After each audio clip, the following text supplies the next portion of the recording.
Hey, salut tout le monde, c'est Corentin, j'espère que vous allez bien. On se retrouve aujourd'hui pour une nouvelle vidéo sur ma chaîne YouTube Amateur de montres. Et dans cette vidéo, je vais vous faire ma sélection des montres qui sont sorties cet été et que vous pouvez dorénavant acheter. Alors sauf pour une, mais j'espère qu'elle reviendra au catalogue. En tout cas, voilà, je vais vous montrer les montres qui m'ont plu et qui sont sorties entre juin et donc maintenant, donc fin septembre 2022. Allez, donc c'est parti tout de suite avec la première qui m'a tapé dans l'œil.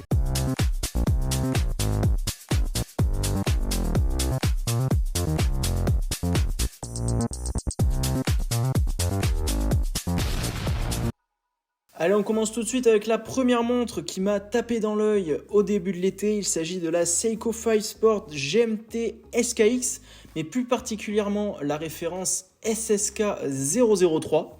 Alors pour chaque montre, je vais d'abord vous donner les caractéristiques techniques dans les grandes lignes. Ensuite, je vous dirai les points positifs et négatifs selon moi et je conclurai chaque montre avec une note. Alors pour ce qui est des caractéristiques de cette montre, elle a un diamètre de 42,5 mm, un corne à corne de 46 mm.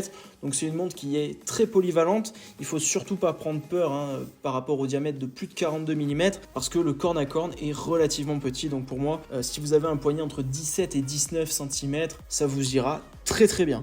L'épaisseur est de 13,6 mm, donc c'est relativement épais. L'entrecorne est de 22 mm, donc une taille standard.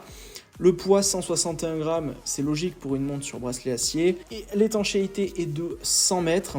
Le calibre utilisé ici est un 4R34, c'est donc un dérivé du 4R35 pour pouvoir donner le GMT. Donc c'est un calibre 24 rubis qui bat 21 600 alternances, 41 heures de réserve de marche et les tolérances concernant la précision sont entre moins 35 et plus 45 secondes par jour, ce qui est assez mauvais. Mais bon, elles sont quand même souvent plus précises que ces tolérances maximales, bien sûr, mais si malheureusement votre montre s'approche de ces tolérances, vous ne pourrez pas bénéficier d'un SAV. Le verre utilisé ici est encore une fois le Hardlex, on va y revenir dans les points positifs et négatifs. Et au niveau du prix, il est de 470 € et c'est là-dessus que cette montre a fait le buzz quand elle a été annoncée, tout simplement parce que une montre GMT chez les grandes marques, à ce prix-là, ça n'existe pas. Donc c'est vrai que ça a fait pas mal de buzz. Mais on va y revenir dans les points positifs et négatifs. Justement, les points positifs que je trouve à cette montre, c'est que déjà, je la trouve très belle. L'harmonie des couleurs est superbe. L'aiguille GMT rouge comme ça ajoute un contraste très réussi sur ce cadran bleu. Donc ça, j'aime beaucoup. Elle a un bel héritage puisqu'elle reprend le boîtier de la légendaire Seiko SKX. Donc elle a une belle histoire. Elle continue la légende de cette montre, finalement. Elle a une taille donc qui est très polyvalente, c'est vraiment une montre qui s'adapte à beaucoup de poignets et puis elle a un design assez original concernant aussi le boîtier avec cette couronne à 4 heures. Pour ce qui est par contre des points négatifs, bon déjà je noterai quand même le verre Hardlex. Quand on s'approche des 470-500 €, je trouve qu'un verre saphir quand même devrait s'imposer, sachant que c'est chez Seiko, chez Orient je veux dire, on a quand même du verre saphir à moins de 300 €, même chez Citizen d'ailleurs. Donc bon, ça m'embête un petit peu ce verre Hardlex qui n'a pour moi que des défauts. Il n'est pas du tout enrayable et en plus, si vous avez des rayures, il ne peut pas se polir. Donc pour moi, c'est que du négatif ce verre là. Et certains pourraient me dire, oui, mais on a quand même une GMT à moins de 500 €. Oui, mais en fait, justement, je voulais revenir sur ce point-là. En fait, le mouvement 4R34, c'est un dérivé du 4R36 qui avait donc un disque de jour. Et en fait, ils ont modifié ce disque de jour pour pouvoir faire une aiguille GMT. Donc en réalité, on n'est pas sur un mouvement purement développé pour être un mouvement GMT. D'ailleurs, regardez la vidéo de Oromax, petit coucou. Il explique très bien et on voit très bien également que quand on tourne la couronne pour régler cette aiguille des GMT, déjà c'est la position de la couronne qui était dédiée notamment à ce changement de disque de jour. Et surtout, en fait, c'est pas fluide quand vous tournez cette aiguille des GMT. Donc, c'est bien qu'ils aient pensé à faire cette petite astuce, mais ça n'a pas rajouté un coût énorme à cette montre. Aussi en défaut quand même que j'ai pu voir sur un exemplaire en boutique et qui est aussi relevé pas mal sur internet, c'est les défauts d'assemblage et contrôle qualité qui est très mauvais chez Seiko. Je l'ai déjà eu moi sur une montre à titre personnel et voilà, certains ont des réaux qui ne sont pas alignés, d'autres c'est la lunette, enfin bref C'est quand même très embêtant chez Seiko parce que c'était drôle à 100 euros, 150 euros. Ça l'est quand même nettement moins quand on s'approche des 500 euros parce que honnêtement, les concurrents suisses à ce prix-là, que ce soit chez Tissot ou Hamilton, ils n'ont pas ce genre de défaut d'alignement. Donc moi, ça m'embête un peu. Et puis, dernier défaut, alors il y a une qualité et un défaut. Le bracelet, il est très joli comme ça, ce jubilé. Par contre, pour ce qui est du fermoir, c'est le même que sur ma King Turtle. C'est une catastrophe ce fermoir. Donc voilà pour les qualités et les défauts. C'est honnêtement de ma sélection celle qui a le plus de défauts. Et ça se ressent sur la note que je lui donnerai. Je lui donnerai un 6 sur 10 parce qu'elle fait une superbe première impression comme souvent chez Seiko. Et puis quand on rentre dans le détail, petit à petit, il y a quand même pas mal de déceptions. Allez, la seconde montre qui m'a fait beaucoup d'effet cet été, c'est la Hanart Pioneer 417 ES 1954 Steve. Alors cette montre, c'est une réédition d'une Hanart des années 50. C'était une montre chrono bicompact destinée aux pilotes de l'armée de l'air allemande de ces années-là. Et puis elle a été popularisée parce qu'on l'a vu souvent au poignet de l'acteur Steve McQueen, qui était vraiment célèbre dans ces années-là, notamment pour ses rôles dans La Grande Évasion et dans d'autres films. Il était acteur, pilote de moto et également producteur. Donc voilà, c'était vraiment une star de l'époque, que j'aime beaucoup d'ailleurs dans ses films. Et donc voilà, cette montre, il l'a portée à titre personnel, contrairement justement à la Tag Heuer Monaco, où il était sponsorisé pour la porter dans le film Le Mans. Donc voilà pourquoi cette montre, elle est également très attachante, je trouve, cette réédition. Au niveau des caractéristiques, 39 mm de diamètre, 45,7 de corne à corne. Donc une montre très polyvalente, une taille très raisonnable qui ira à beaucoup de montres, même à beaucoup de monde, même ceux qui ont des petits poignets. L'épaisseur est de 13,5 mm. Pour un chrono, c'est très raisonnable.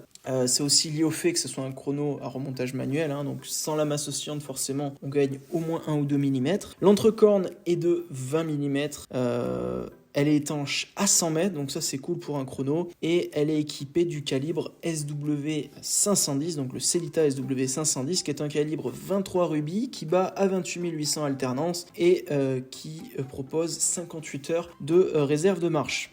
Elle a bien évidemment un verre saphir et elle est proposée au prix de 1980 €. Donc c'est un budget complètement différent de la précédente, mais c'est pas non plus les mêmes specs et complications que la précédente. Donc les plus que je trouve à cette montre déjà, c'est le fait que ce soit une réédition d'un chrono d'aviateur des années 50 qui a été porté par Steve McQueen. Alors je me demande, et je sais pas pourquoi en fait Steve McQueen portait cette montre, puisque c'était vraiment une montre finalement de dotation. Donc est-ce qu'elle était vendue à des célébrités ou au grand public à l'époque? Je ne sais pas, mais je trouve déjà ce côté réédition très attachant. Ensuite, je trouve qu'elle a vraiment un superbe design vintage avec une lunette cannelée qui me fait penser à beaucoup de choses, que ce soit un pneu automobile ou un volant avec cette marque rouge à 12 heures. Enfin, je trouve que c'est chargé d'histoire, j'aime beaucoup. Ce que j'aime également beaucoup, c'est que sa taille est fidèle à l'original. On a une montre également qui est relativement fine pour un chrono. Et puis, elle a une très belle luminescence, que ce soit au niveau des aiguilles, notamment la trotteuse, et également sur les index on a une belle application de luminescence pour une montre de pilote. On a une bonne réserve de marche et en plus de ça elle est anti-magnétique 200 Gauss. Pour les points, alors c'est pas vraiment des points négatifs, c'est des points que certains aiment et que certains n'aiment pas. C'est un remontage manuel, donc c'est pas une automatique, il faut la remonter tout seul, donc c'est un charme.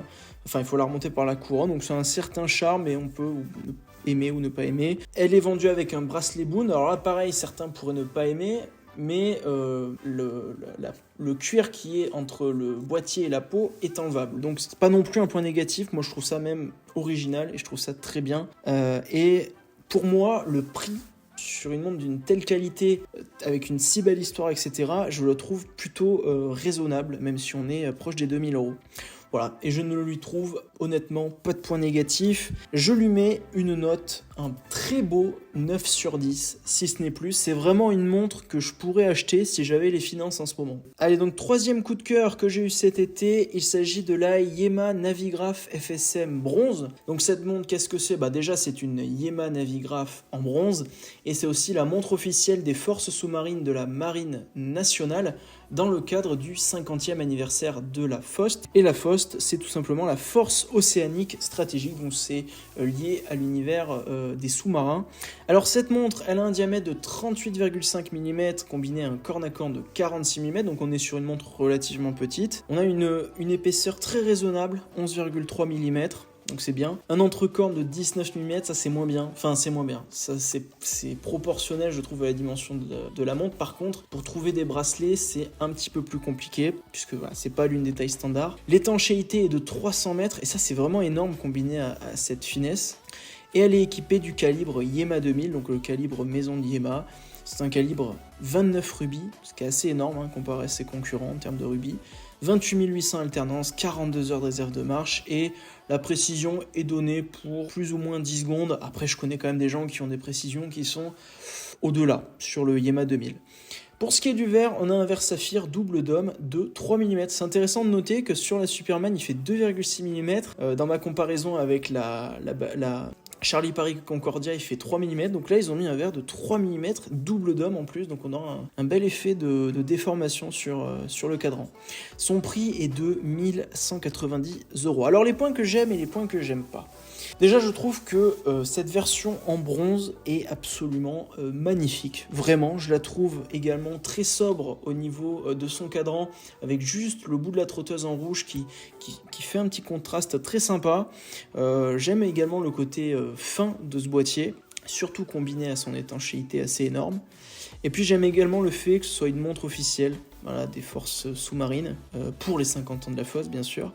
J'aime également le bracelet qui vend avec, le bracelet parachute, qui est fait avec la matière des parachutes, qui est donc une matière un petit peu élastique et qui a globalement un peu les mêmes qualités finalement que les bracelets NATO. Pour les points qui sont pas positifs ou négatifs, je dirais le Yema 2000, c'est un point à souligner, donc c'est le mouvement maison. Moi je dirais pas que c'est un point positif, que je me fiche qu'il soit maison ou pas, mais bon, visiblement la fiabilité est de mieux en mieux sur ces mouvements, donc voilà, je tenais quand même à le noter que ce soit un mouvement maison, différent d'un SW200. Et en point négatif, peut-être le prix, et encore, voilà, ça c'est à vous de juger. Moi, j'accorde assez peu d'importance au rapport qualité-prix. Je suis plus sensible à l'émotion que me procure une montre, et donc c'est quelque chose qui est assez subjectif et qu'on ne peut pas vraiment estimer. Donc voilà, au niveau de sa note, je lui mets un joli 8 sur 10. Voilà, montre suivante. Allez, on passe donc à la quatrième montre, il s'agit de la Mido Multifor Powerwind. Alors cette montre, c'est une édition limitée à 1954 exemplaires, tout simplement c'est pour célébrer l'année de naissance du mouvement Mido Powerwind qui était introduit en 1954. Alors Mido, c'est une marque un peu plus confidentielle que les précédentes, même si elle appartient au Swatch Group. En tout cas en France, c'est une marque assez peu connue je trouve, et je l'ai ressenti quand j'ai fait la vidéo sur la marque Mido, elle a fait un petit bide. Bref, au niveau de ses caractéristiques techniques, 40 mm de diamètre, un relativement également petit corne à corne, donc même si le diamètre est relativement imposant pour une montre habillée, mais tout est relatif, ce sera une montre qui conviendra à beaucoup de poignets. L'épaisseur est de 12 mm, l'entrecorne est de 19, donc même souci que sur la Yema. Enfin, c'est pas vraiment un souci, mais c'est surtout si vous voulez acheter un bracelet après l'achat de la montre, c'est un peu moins pratique que sur des tailles standards. 121 grammes, donc relativement légère, étant donné qu'elle est sur un bracelet métal. L'étanchéité de cette montre, 50 mètres, donc c'est pas mal finalement pour une montre habillée. Le calibre, on est sur un ETA 2836-2 COSC, ça c'est très très cool. Et donc c'est un calibre avec 25 rubis qui bat 28 800 alternances. Il a 38 heures de réserve de marche. Et donc comme il est COSC, il est réglé pour être entre -4 et +6 de précision, ce qui est très très bien. Le verre est saphir et elle est vendue à 1160 €. Donc pour ce qui est des points positifs, on a un joli cadran. Je trouve que le bleu soleillé avec une jolie texture combinée à cette couleur un petit peu rose gold, je trouve que ça lui va très très bien. Il y a un petit côté vintage que j'apprécie fortement. J'aime également beaucoup le travail sur ce très joli boîtier qui est donc un combiné entre du brossé et du poli, mais sur des surfaces qui sont pas évidentes à traiter, donc je trouve ça vraiment chouette. J'aime beaucoup le bracelet qui est plutôt de type grainerie. Et j'aime beaucoup le rappel historique lié. Alors c'est une édition limitée, mais enfin, chez Mido, je pense que 1954 pièces, ça part pas vite. Et ce sera pas une montre auquel la cote va exploser. Mais j'aime beaucoup le rappel voilà, de l'histoire de ce mouvement Mido Powerwind en 1954 qu'ils ont voulu rendre hommage avec cette montre. Et puis le gros point positif, c'est quand même qu'elle soit Cosc. À ce prix-là, c'est vraiment exceptionnel. Alors, au niveau des points négatifs, alors j'ai noté un poil peut-être grande en termes de diamètre pour une montre habillée, mais là encore tout est relatif. Voilà. Étant donné que son corne à corne est relativement petit, pour moi ce n'est pas vraiment un point négatif, mais ça dépendra vraiment des poignets. Typiquement sur un poignet de 16 mm, je pense que 40 mm de diamètre, ça fait quand même un gros boîtier. Mais enfin bon, bref. Ça c'est chacun voit midi à sa porte, surtout en fonction de son poignet. Ah oui, non, au niveau de la note, je lui mets une note de 7 sur 10. Allez, donc la 5e montre, c'est la Longines, The Longines Master Collection, 190e anniversaire. Alors, cette montre, vous l'avez compris, elle a été créée, donc c'est une montre habillée qui a été créée pour fêter les 190 ans de Longines, une marque excessivement ancienne et qui a un logo qui est très très ancien, il me semble. Donc voilà, une belle montre habillée. Au niveau des caractéristiques techniques, on a un diamètre de 40 mm avec un corne à corne relativement court, donc une montre un petit peu comme la Mido finalement, polyvalente mais peut-être un petit peu grosse pour une montre habillée pour les petits poignets. L'épaisseur, par contre là on est à 9,35 mm, donc c'est très très bien. L'entrecorne est de 19 mm, alors même problème que sur la précédente. Elle a un poids de 69,1 grammes, ce qui est logique pour une montre sur bracelet cuir. Elle est étanche à 30 mètres, donc là c'est limite, mais bon, c'est une montre habillée, donc on peut pas non plus trop critiquer là-dessus. Son calibre, c'est le L888 qui bat donc à 25 200 alternances et qui dispose de 72 heures de réserve de marche. Elle est également équipée d'un verre saphir anti-reflet, plusieurs couches d'anti-reflet. Et elle est vendue au prix de 2280 €. Donc là, on est quand même sur une montre relativement chère. Alors, les points positifs et négatifs, donc j'aime bien le fait qu'ils aient fêté les 190 ans de la marque. Ça veut dire quand même que c'est une marque vraiment très historique. Moi, j'aime beaucoup Longines en plus, donc tant mieux pour eux que ça dure. Je trouve que la réalisation des index est magnifique. Tout ce qui est chiffres arabes, je trouve que c'est vraiment très très bien réalisé. Les aiguilles bleuies, pareil, j'aime beaucoup. Gros point positif parce qu'elle est fine. On a certainement de cette sélection le plus beau fond ouvert. Le mouvement est très joliment décoré pour un L888 qui est donc un dérivé d'un ETA. Point intéressant aussi, le boîtier est vraiment tout en arrondi, totalement arrondi. La transition entre la lunette et les cornes est superbe. Donc voilà, c'est assez original, j'aime bien. Et alors c'est un détail plus subtil, mais la texture du cadran est très fine et ça rajoute tout de suite quelque chose. Alors c'est une collection où il y a 3 montres, donc une en or rose, une en or jaune. Elles ont toutes les 3 déjà la différence de matériaux et le travail de texture du cadran. Et vous avez sur la version cadran gris, vous avez un granulage un peu plus gros. Ici, il est beaucoup plus fin et c'est strié à la verticale sur la version en or, mais elle vaut plus de 10 000 € la version en or jaune. Donc voilà, je sais plus pour la version or rose, mais voilà. Mais en tout cas, j'aime bien la fine texture qu'ils ont fait sur ce cadran. Pour ce qui est des points négatifs, ne serait-elle pas un petit peu chère vu qu'elle n'est pas Cosc. Bon, après, une Longines pas Cosc, ça fait toujours une Seiko ultra précise. Non, mais en tout cas, une Longines, quand elle n'est pas Cosc, est toujours une montre relativement précise. Donc, est-ce que c'est si grave que ça? Je sais pas. L'entrecorne qui n'est pas d'une taille standard, ça peut être un petit peu embêtant. Et le totalement poli, moi c'est quelque chose qui me fait peur parce que typiquement je ne peux pas utiliser cette montre quand je veux parce que sinon elle serait totalement rayée. Donc voilà. Mais bon, en fait, ça dépend de l'utilisation que vous en avez. Et pour certains, ce n'est pas forcément un point négatif. Moi, je vous parle aussi par rapport à mon utilisation. Pour ce qui est de la note, je lui ai mis une note de 7 sur 10 également. Montre suivante. Allez, donc la suivante, c'est la Citizen Tsuyosa. Alors, elle a eu un joli buzz, je trouve, quand elle est sortie, cette montre. Enfin, en tout cas, quand elle a été lancée. Mais il y a toujours de gros problèmes d'approvisionnement sur cette montre parce qu'elle est vraiment très populaire, finalement. Mais elle a eu un joli buzz parce que on n'attend pas Citizen sur ce genre de montre, bracelet intégré, avec des couleurs de cadran aussi pétantes. Et c'était plutôt réussi. Alors il y a eu quelques critiques négatives, mais dans l'ensemble, elle a eu un joli buzz et moi, elle m'a vraiment tapé dans l'œil. Donc le diamètre de cette montre, 40 mm, bracelet intégré. Alors sur une Tissot PRX, c'était souvent une critique de la PRX, ça paraissait un peu gros pour certains, pour ceux qui avaient des poignets inférieurs à 18 mm, à 18 cm notamment. Après sur celle-ci, elle est un petit peu moins massive que la PRX, notamment parce qu'au niveau de son bracelet intégré, elle est moins large. Donc ça ira mieux à des poignets un peu plus petits. Voilà. L'épaisseur, 11,7 mm, c'est pas très fin, c'est moyen à ce niveau-là. Elle est étanche à 50 mètres, donc c'est pas top. Ça aurait été mieux qu'elle soit étanche à 100 mètres, parce qu'on est quand même sur une montre plutôt sport chic. Donc 100 mètres, je trouve que c'est un petit peu mieux adapté à une montre sportive.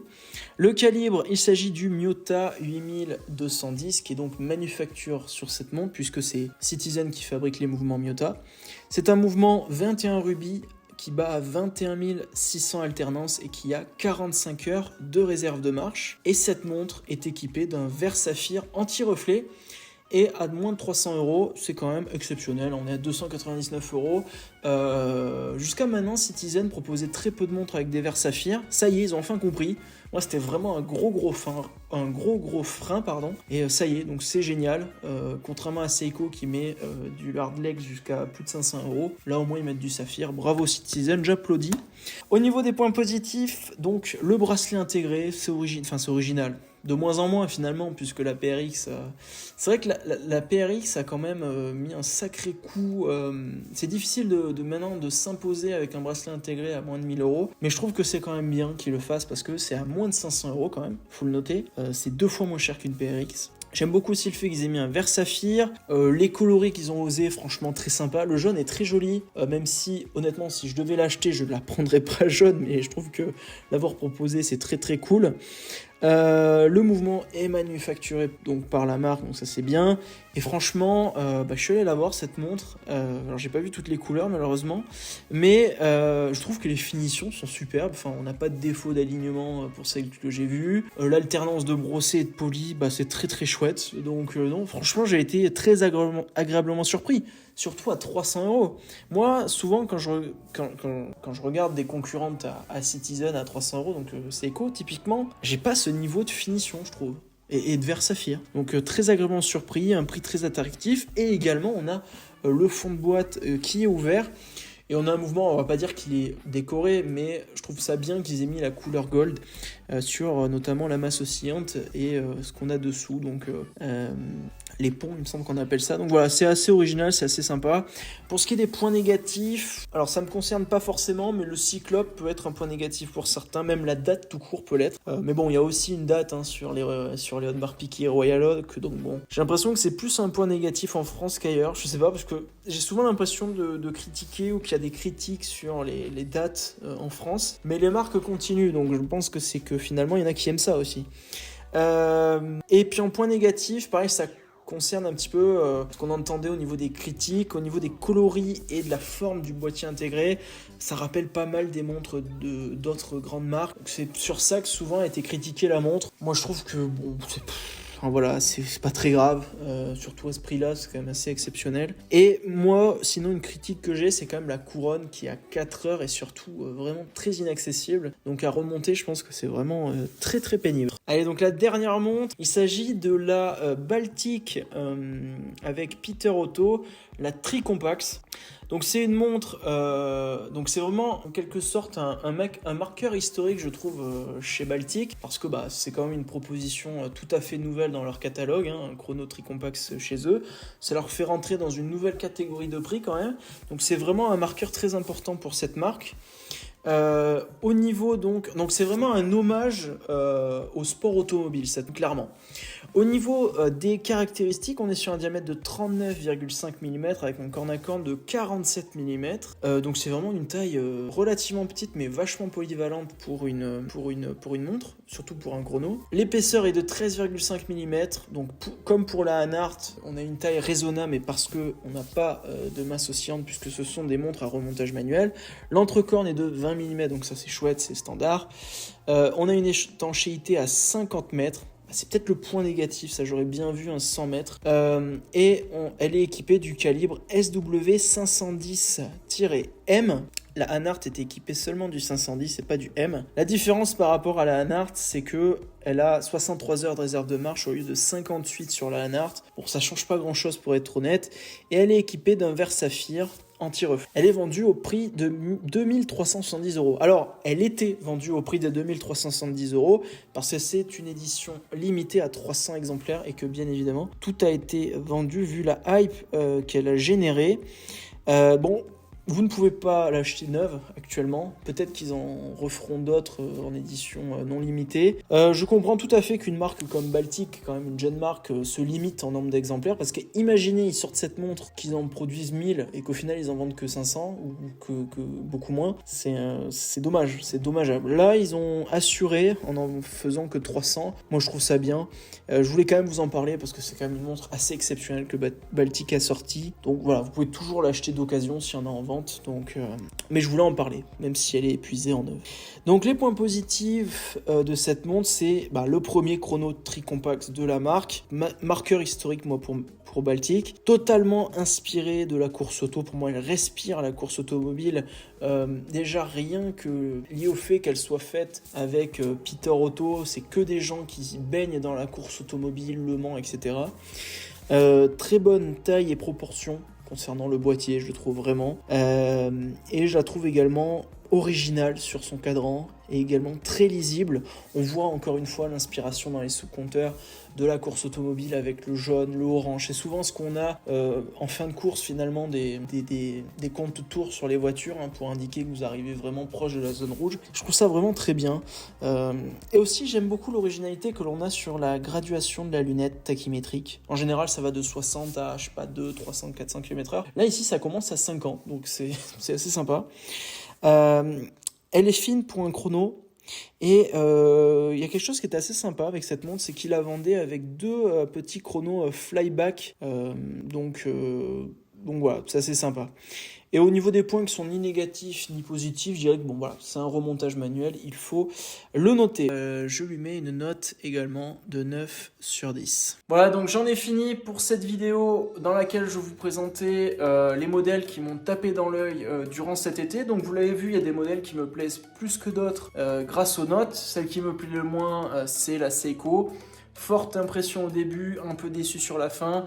La Hanart, je surkiffe véritablement grâce à son histoire, grâce à son design vintage. Puis c'est une montre allemande, j'en ai pas encore. Peut-être un achat futur, on verra. Mais voilà, en tout cas, j'espère que cette sélection vous a plu. Vous l'avez remarqué, ce sont des montres compris entre 0 et 2500 €. En tout cas, elles valent moins de 2500 €. Si vous avez envie, dites-le moi en commentaire. Je vous ferai également une sélection des montres entre 2500 et 5000 € qui sont sorties. Alors il y en a d'autres à plus de 5000 €, mais voilà, là c'est clairement pas mon domaine, j'y connais pas grand chose dans les montres à plus de 5000 €, donc je préfère ne pas en parler. Mais pour ce qui est des montres entre 2500 et 5000 €, il y en a 5 qui m'ont vraiment plu également et qui sont sortis cet été. Voilà, j'espère que cette vidéo vous aura plu. Si c'est le cas, n'hésitez pas à la liker, à vous abonner à la chaîne YouTube.